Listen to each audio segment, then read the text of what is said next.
Les avocats du président Macky Sall réclament qu'on mette à leur disposition les rapports qui prouvent qu'il existe une dette cachée. Ousmane Sonko est dans l'impossibilité de fournir ces rapports. Ousmane Sonko qui a crié partout qu'il existait une dette cachée, aujourd'hui il a peur. J'aimerais demander à Ousmane Sonko ceci. Si ce que tu dis est vrai, qu'il existe une dette cachée, pourquoi ne pas fournir ces rapports? Tu sais que c'est une obligation si tu veux poursuivre le président Macky Sall pour haute trahison. On est en matière pénale. Tu ne peux pas poursuivre quelqu'un si la personne n'a pas la possibilité de discuter du bien fondé de l'accusation. Donc, tôt ou tard, ces rapports vont sortir. Olof Ndiaye nee na sàcc ndënd dafa yomb trop waaye fa nga koy tëggee moo jafe te yow lii moo la dal.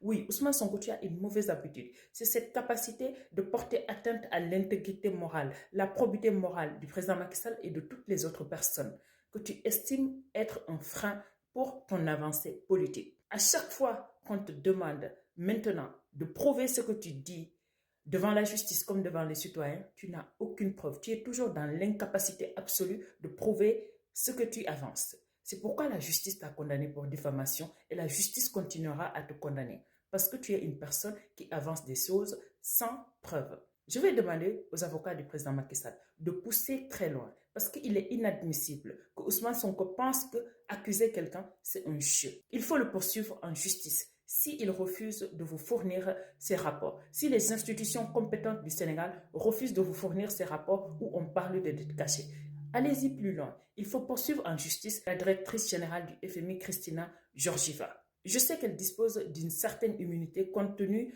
du statut du FMI. Par contre, il y a des directeurs généraux du FMI qui ont été déjà poursuivis et condamnés. Qu'elle nous dise quel est le compromis entre le gouvernement sénégalais et le FMI, au point que tout d'un coup, elle qui parlait de déclarations erronées, elle nous sort en même temps le mot dette cachée. Tantôt, elle veut jouer avec l'esprit des Sénégalais, dette cachée ou déclaration erronée. Si le FMI veut asseoir ses intérêts au Sénégal, il peut le faire, c'est son problème. Mais ils n'ont pas le droit de porter atteinte et à l'intégrité morale du président Macky Sall et à l'intégrité économique du Sénégal. Parce que Ousmane Sonko l'a déjà fait. Aujourd'hui, même si le président Macky Sall pardonnait, nous les Sénégalais, nous n'allons pas pardonner. Nous irons jusqu'au bout pour savoir quelle est la véracité des propos qui sont avancés par Ousmane Sonko dans cette supposée dette cachée. Parce qu'aujourd'hui, le Sénégal a été touché économiquement à cause de ces déclarations. Pour emprunter dans le marché international et dans le marché de l'UEMOA, le taux d'emprunt a été élevé juste à cause de cette soi-disant dette cachée. Ousmane Sonko, dinga bayi djignate. Trop c'est trop. Nous irons jusqu'au bout. Nous n'allons pas lâcher. Comme l'a dit Maître Aïssata Tall Sall.